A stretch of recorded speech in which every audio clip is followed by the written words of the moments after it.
Now here's something exhilarating, a crazy fun thing to do while you're in the Coos Bay area. Sandrails. Have you done this before? No? Me neither.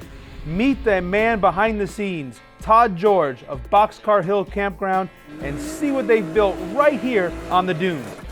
Meet Richard Emery, professional sandrailer. He said, jump in, let's go. And we did. Hold on.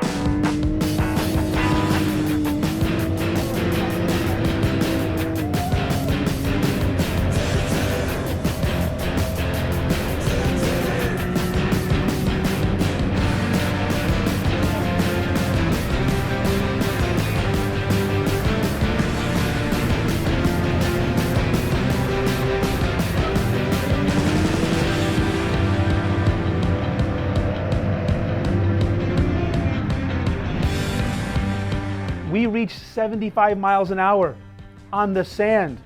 You gotta try this. That was intense. That was amazing. That guy really is a pro. He is, very experienced. You just said we reached 75 miles an hour on the sand.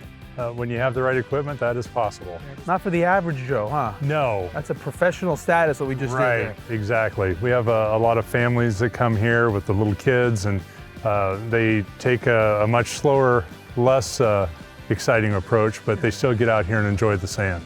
Might have to take that less approach next time. But first of all, thank you so much for having us. You're welcome. We're happy to be here. The scenery is breathtaking.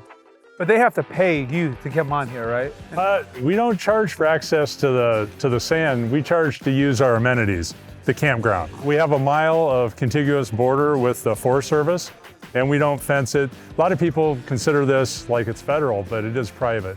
So we've always just kept it open to the public, but the campground is designed to have the amenities for people to be able to camp and be able to ride right into the dunes. And this is where everybody parks when you hold that, what is that big event you do every year? It's the UTV Takeover. That'll be the third week of next month in June. Yeah, and we'll have, oh boy, 15 to 20,000 people over the course of 5 days attending various events that are held here. And this park is huge. It is. Well, the ODNRA, the Oregon Dunes Natural Recreation Area, encompasses, several thousand acres.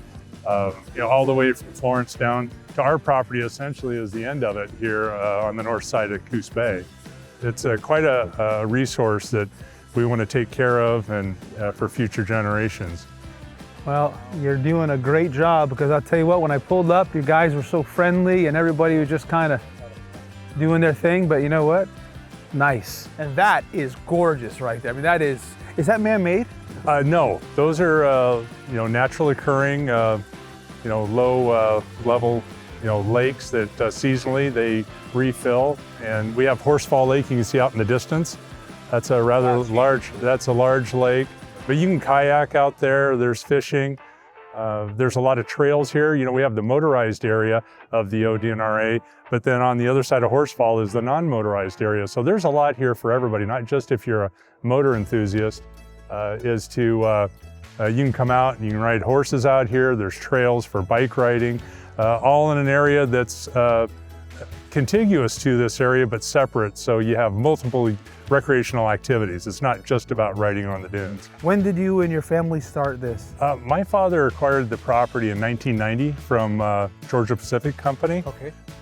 It was part of their timber reserves, and somebody at the corporate level decided that this doesn't grow timber very well. And then it was a number of years before we decided to build a campground here. And I could see really there wasn't enough amenities right on the sand to cater to those people that wanted to access the sand.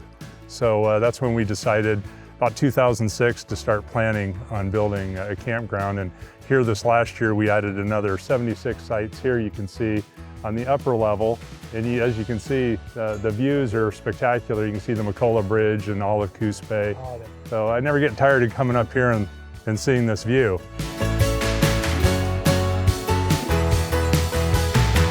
Go see these guys. They have plenty of campsites, great people, great fun.